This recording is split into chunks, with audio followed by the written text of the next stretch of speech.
nó biển đâu á. Thôi tụi nó vui gì?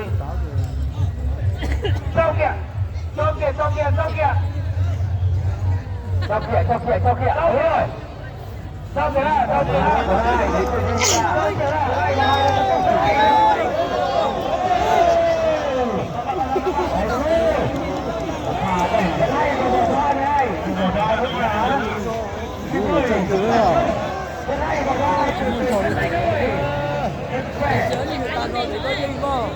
Rất khỏe và màu đen hơn. Nhẹ tàu kia là nó đi kia đó. Đấy, một pha đẩy rất nhanh, rất không anh của bò số 22. Rất này là bò số 21 cũng đã đưa thế vào vòng cân. Và bây giờ đang di chuyển nhau để gặp gỡ đối phương. Và đó một pha một đánh cú đầu. Đánh cú đầu của bò số 22. Màu đen. Một đánh vừa rồi đã bị bỏ số 21. Từ từ. Khá bốn mươi đánh vừa rồi. Và hai chú bò chúng ta đang di chuyển để tham gia đối phương sau một pha tấn công vừa đầu của bò số 22. Rất tuyệt vời. Bò số 22 vừa đầu tiếp theo. Rất mạnh. Vừa đẩy trước. Đi liền cái đáp đó. Em bé đi một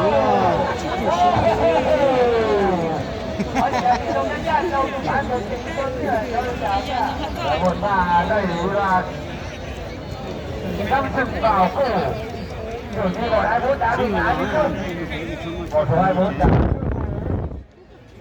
đứng dậy lại nhận hướng đánh liên tục của bò số 22.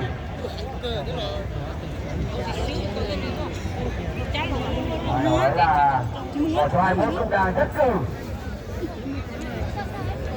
Khi đầu tiên đó nó tôi biết cả mà tôi phải tổ chức hiện tại thì tất mà tôi tụi mình là tôi họ tôi là lúc một cái là hay bây giờ thì lúc máy ở trên đó bò số 21 chúng gì đó bò số 21 đã rất gan đi. Tôi tưởng như những cô đánh từ đầu đẩy vào đường bò 22 bò số 21 đã có chạy nhưng không bò 21 đang rất gan đi để chống chọi lại những cái đánh cú đẩy của bò số 22 rất tuyệt vời, rất tuyệt vời. Từ nghĩa còn có một chi đó đây nghĩa là sau một lúc rồi đến quá thì tụi nó chẳng là đua chứ đó. Và một con bò số 21 đang đấy lại thế để phong phủ. Bò 21 đang phong phủ và chống chọi lại những cú đánh liên tiếp của số 22. Bò số 2 có nhìn hơn về sức khỏe và đánh rất nghiêm, rất tuyệt vời, rất hay. Mà là cú nhóc họ nó là bây giờ. Rất hay. Pha đầy căng thẳng vào cổ đối phương. Chỉ rồi thì nó tụi nó sau tao lúc thằng kia nó muốn rồi, tao mới tụi cho thằng kia phủ bỏ nó đấy.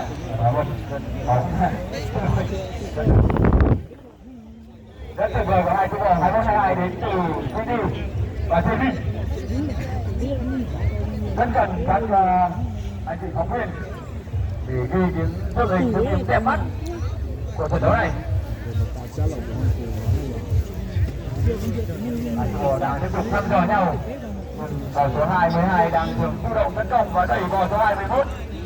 Nhưng bù lại 21 rất là gan lì, rất gan lì. Rất hay, đẩy liên tục. Bò số 21 đã bỏ chạy, liên tục của bò số 22, sau khi nó bỏ